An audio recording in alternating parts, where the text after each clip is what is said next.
साहूकार रहता था। साहूकार बहुत धनी था, लेकिन उसकी कोई संतान नहीं थी।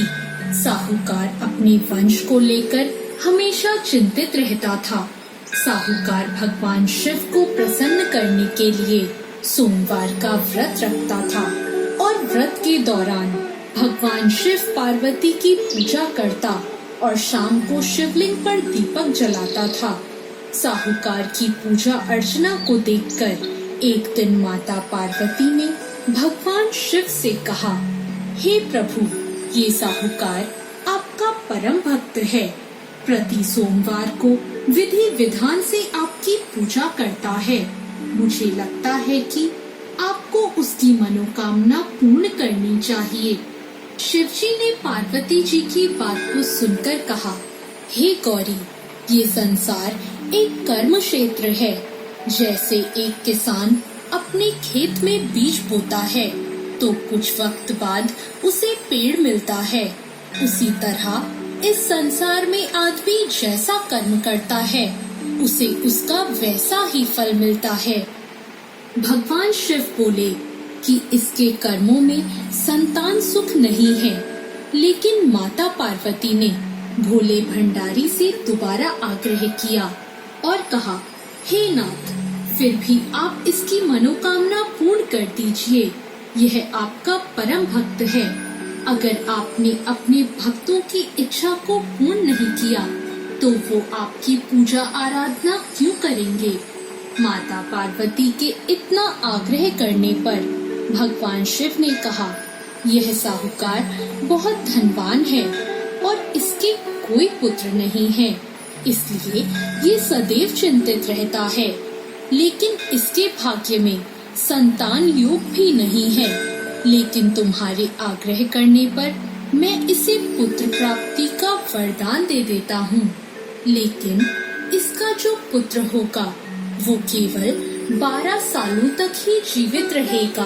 फिर एक रात्रि शिवजी ने साहूकार को स्वप्न में दर्शन दिए और कहा कि उसको जल्द ही पुत्र रत्न की प्राप्ति होगी, लेकिन उसका पुत्र दीर्घ आयु नहीं रहेगा, बल्कि केवल 12 वर्ष तक ही जीवित रह पाएगा। यह बात सुनकर साहूकार न तो प्रसन्न हुआ और न ज्यादा दुखी हुआ। साहूकार ने इस बात को सुनकर भी पूजा अर्चना जारी रखी और कुछ दिनों बाद साहूकार की पत्नी गर्भवती हो गई और उसने एक सुंदर बालक को जन्म दिया। बालक के जन्म से घर पर हर्षो उल्लास का माहौल था, लेकिन साहूकार खुश नहीं था, क्योंकि उसको पता था कि उसके बालक का यह जीवन केवल 12 वर्ष तक का ही है और उसने किसी को भी यह बात नहीं बताई थी।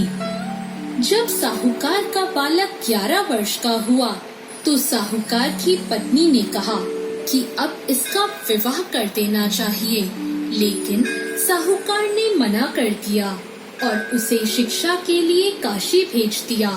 साहूकार ने बालक के मामा को बुलाया और पैसे देकर उन्हें बालक के साथ काशी जाने का आदेश दिया। फिर साहूकार ने मामा भांजे से कहा कि वह काशी जाते समय रास्ते में यज्ञ करते हुए और ब्राह्मणों को भोजन कराते हुए ही जाए। दोनों मामा भांजों ने ऐसा ही किया। काशी जाते वक्त जिस रास्ते से मामा भांजे गुजर रहे थे, उसका राजा अपनी पुत्री का विवाह एक ऐसे राजकुमार से करवा रहा था जो कि काना था, यानी उसे एक आंख से दिखता नहीं था। दूल्हे का पिता इस बात से चिंतित था कि अगर दुल्हन पक्ष को यह पता चल गया कि दूल्हा काना है तो राजकुमारी विवाह के लिए मना कर देगी।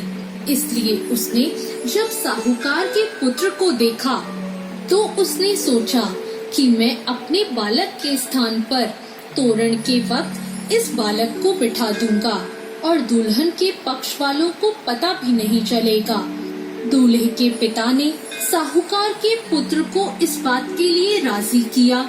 इस तरह साहूकार के उस लड़के दूल्हे के कपड़े पहने और घोड़ी पर चढ़कर तोरण की रस्म पूरी की। तोरण के बाद फेरों की जब बारी आई तो दूल्हे के पिता ने साहूकार के पुत्र से अनुरोध किया कि वह दुल्हन के साथ फेरे ले और जब विवाह संपन्न हो जाए तो यह बात किसी को न बताए। मामा भी राजी हो गया और विवाह समारोह भी निपट गया और शादी संपन्न होने के बाद मामा भांजा काशी के लिए प्रस्थान कर गए।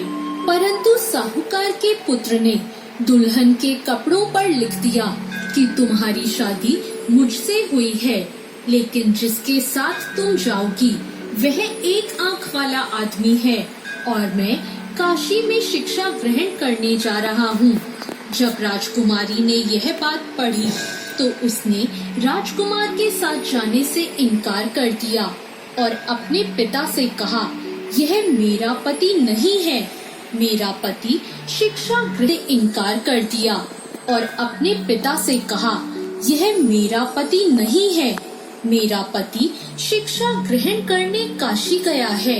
जब सब जगह यह बात फैल गई तो मजबूरी में दूल्हे के पिता को सारी बात बतानी पड़ी और दुल्हन के पिता ने भी अपनी बेटी को भेजने से इनकार कर दिया। इधर मामा भांजे दोनों काशी पहुंच गए और बालक शिक्षा ग्रहण करने लगा और मामा ने यज्ञ कराना भी शुरू कर दिया। जब साहूकार का पुत्र 12 साल का हो गया तो एक दिन वो अपने मामा से बोला कि उसकी तबीयत ठीक नहीं है और वह सोने अंदर जा रहा है। साहूकार का पुत्र अंदर सोने गया और उसकी मृत्यु हो गई। कुछ देर बाद जब मामा अंदर पहुँचे, उन्होंने जब अपने भांजे को मरे हुए देखा तो वो बहुत दुखी हुए, परंतु वह रो नहीं सकते थे वरना उनका यज्ञ अधूरा रह जाता। इसलिए मामा ने वापस जाकर यज्ञ पूरा किया और ब्राह्मणों का भोजन कराने के बाद मामा अपने मृत भांजे को देखकर रोने लगे। उसी वक्त उसी मार्ग से शिव पार्वती गुजर रहे थे। माता पार्वती ने किसी के रोने की आवाज सुनी तो उन्होंने शिवजी से कहा, हे प्रभु, कोई मनुष्य रो रहा है, चलो उसके दुखों को दूर कर देते हैं। शिव पार्वती मामा के पास गए और उन्होंने जब मृत बालक को देखा तो हैरान हो गए, क्योंकि वह भगवान शिव के आशीर्वाद से जन्मा साहूकार का पुत्र था। माता पार्वती ने कहा, हे नाथ, यह तो साहूकार का पुत्र है जिसको आपने केवल 12 वर्ष तक का जीवन दिया था। पार्वती जी ने मृत बालक को देखा तो उन्हें दया आ गई और उन्होंने शिवजी से कहा, प्रभु, आप इस बालक को जीवन दान दे दीजिए, वरना इसके माता पिता जीते जी मर जाएंगे। माता पार्वती के आग्रह करने पर शिवजी ने उनकी बात मान ली और उसे जीवन दान दे दिया। साहूकार का पुत्र जीवित हो गया और मामा भांजे अपने घर की ओर प्रस्थान के लिए चल दिए। रास्ते में साहूकार का पुत्र उसी शहर से गुजरा जहां उसका विवाह हुआ था। दुल्हन के पिता ने बालक को पहचान लिया और मामा भांजों को लेकर अपने महल आ गए। दुल्हन के पिता ने एक समारोह किया और अपनी पुत्री को साहूकार के साथ भेज दिया। जब साहूकार का बालक अपने घर पहुंचा तो उसके माता पिता छत पर बैठे थे और सोच रहे थे कि अगर उनका पुत्र सही सलामत वापस नहीं लौटा तो वे दोनों भी इसी छत से कूदकर अपनी जान दे देंगे। पर उसी समय उसके मामा वहां आ गए और उन्होंने बताया कि उनका पुत्र जीवित है और विवाह करके वापस लौटा है। साहूकार ने अपने बालक को जीवित देखा तो खुशी से उसका स्वागत किया और साहूकार का पूरा परिवार खुशी खुशी अपना